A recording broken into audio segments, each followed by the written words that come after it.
pun. Dia kata bukanlah satu perkara yang mengherankan aku bila aku melihat seorang pemuda berjalan atas air. Ada kayu buruk pun berjalan atas air. Bukan perkara yang mengherankan aku bila seorang boleh terbang atas udara. Sebab burung pun boleh terbang atas udara. Tapi yang paling menakjubkan aku seorang yang boleh istiqamah hati dia sampai balik bertemu dengan Allah. Muji dah mula koyak atas kereta semua cik.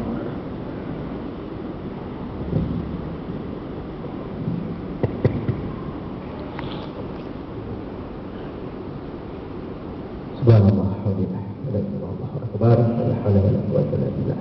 Jazakallahu khairan atas mukadimah yang luar biasa, harap dapat membuka pintu hati kita.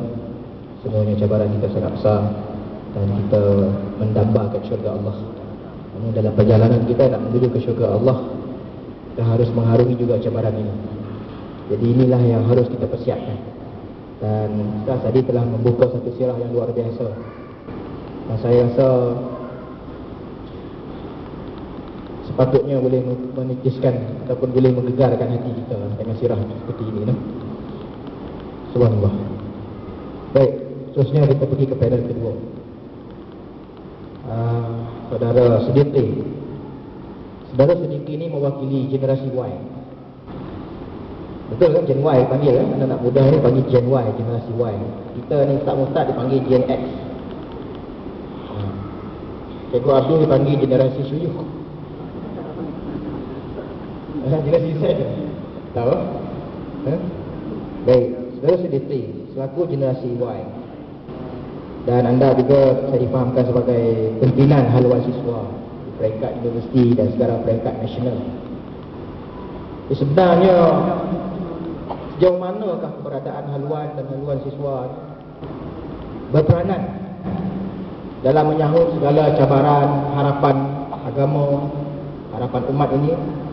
Bagaimanakah setakat ini pengalaman anda sendiri, haluan siswa dan juga haluan mendepani cabaran dan membawa anak-anak muda kita ini untuk berada di dalam kafilah ataupun dalam kelompok yang mencintai Allah, mencintai Rasul dan mencintai dakwah dan tarbiyah. Jadi mungkin saudara Siddiqi boleh berkongsi sedikit pada kita semua, gerak kerjanya dan sebagainya. Dipersilakan.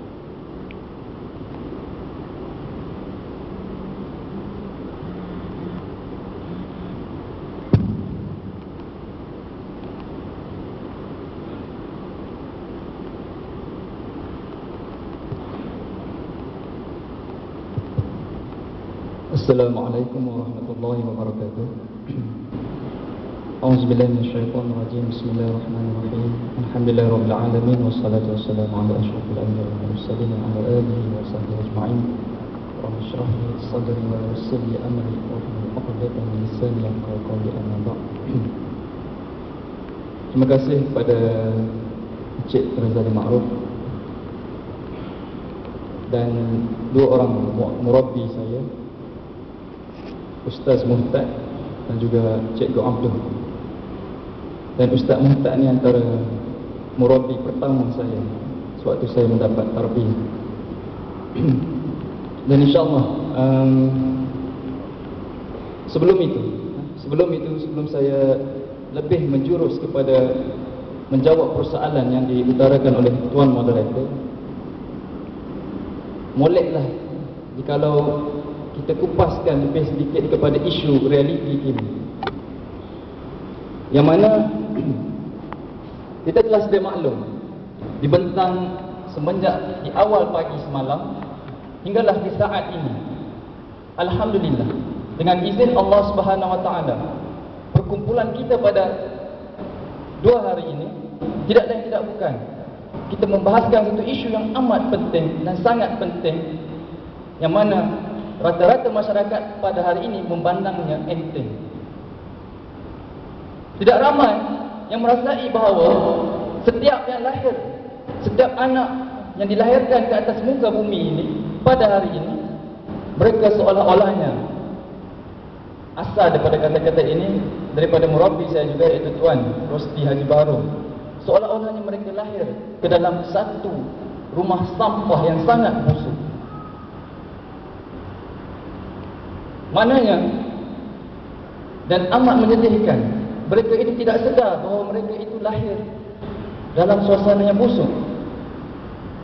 Karena kalau kita fikir secara logik, apabila kita ini sudah biasa dengan bau-bauan yang busuk kan, kita dah lali.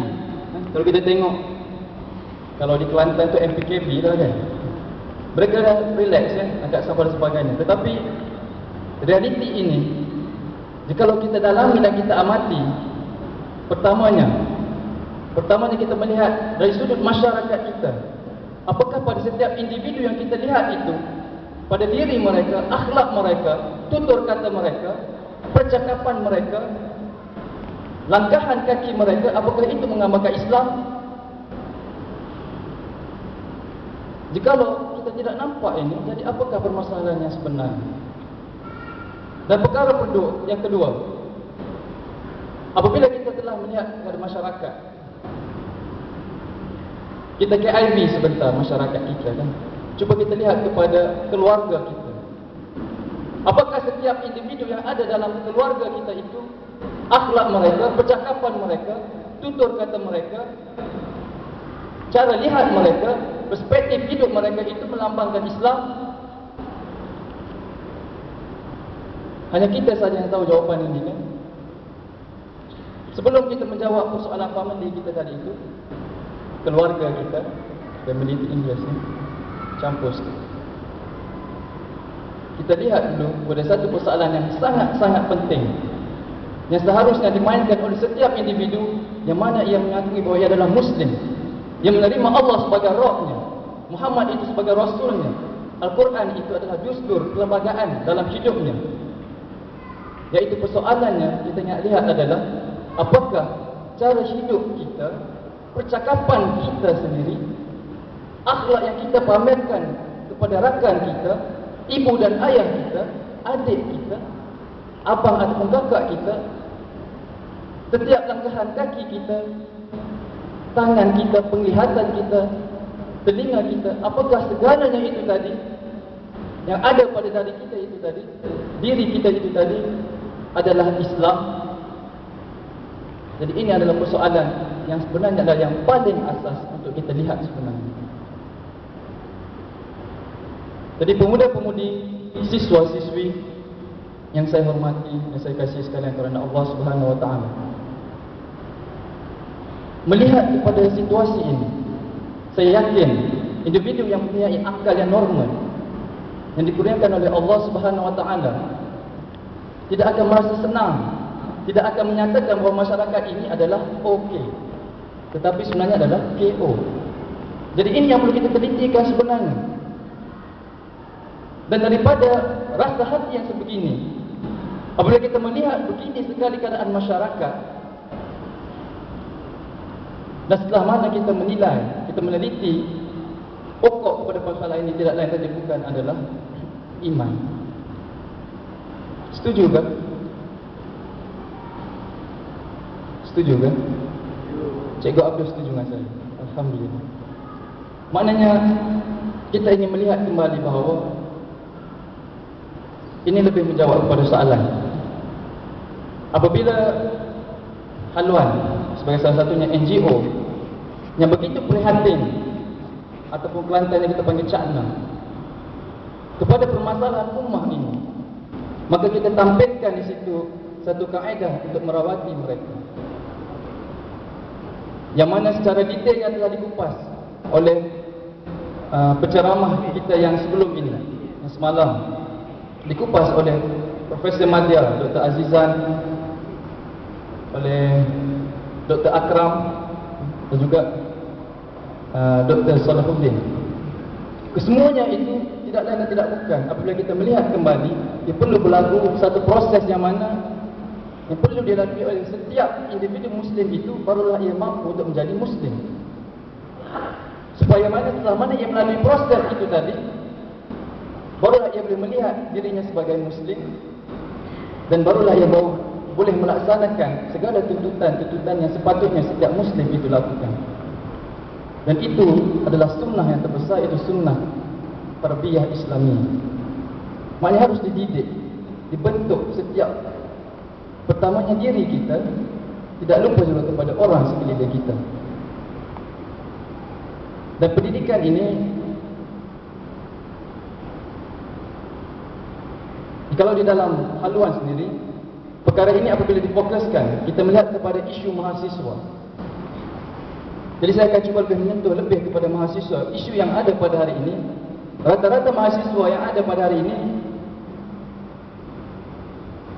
jadi kalau kita lihat dari sudut 4 fakulti instan yang penting, dari sudut akademik ataupun akalnya, jasadnya ataupun fizikalnya, emosional, emosinya, dan kerohaniannya, spiritual. Tetapi apa yang kita lihat atau yang keluar daripada setiap graduan yang lahir daripada CIPT itu agak sedikit tidak seimbang. Banyak isu yang berlaku kan. Hatta di dalam IPT itu sendiri berlaku kes-kes pembuangan anak, yang mana sudah tentunya di situ berlakunya zina kan. Zina, rogol pun berlaku, dan apatah kes-kes yang selainnya. Dan sedangkan kita sudah maklum, mahasiswa ini antara the cream of the society.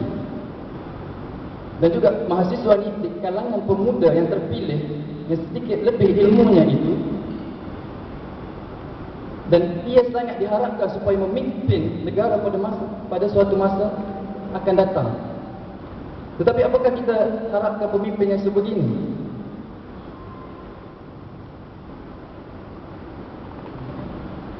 Jadi penting untuk kita lihat bahawa di sinilah Biro Pengajian Tinggi Haluan Malaysia menubuhkan kelab haluan siswa, yang mana di situ terdapat modul-modul yang dibentuk untuk mengimbangi kembali 4 fakulti instan ini. Sebagai contoh, program yang mana yang kita lebih fokuskan kepada akademik, iaitu Seminar Kesejahteraan Mahasiswa, skema. Program yang membentuk ketahanan fizikal, rekreasi ataupun rest, rekreasi untuk siswa dan rest untuk siswi. Seterusnya program pembentukan skill-skill seperti management skill, writing skill, dan pelbagai lagi skill-skill yang ada. Tidak saya sekitar 100 lebih skill yang ditumpukan. Dan antara lainnya kita juga sangat menganjurkan ataupun sangat menekankan, menggalakkan kepada mahasiswa ini untuk turut terbabit dalam setiap program-program haluan.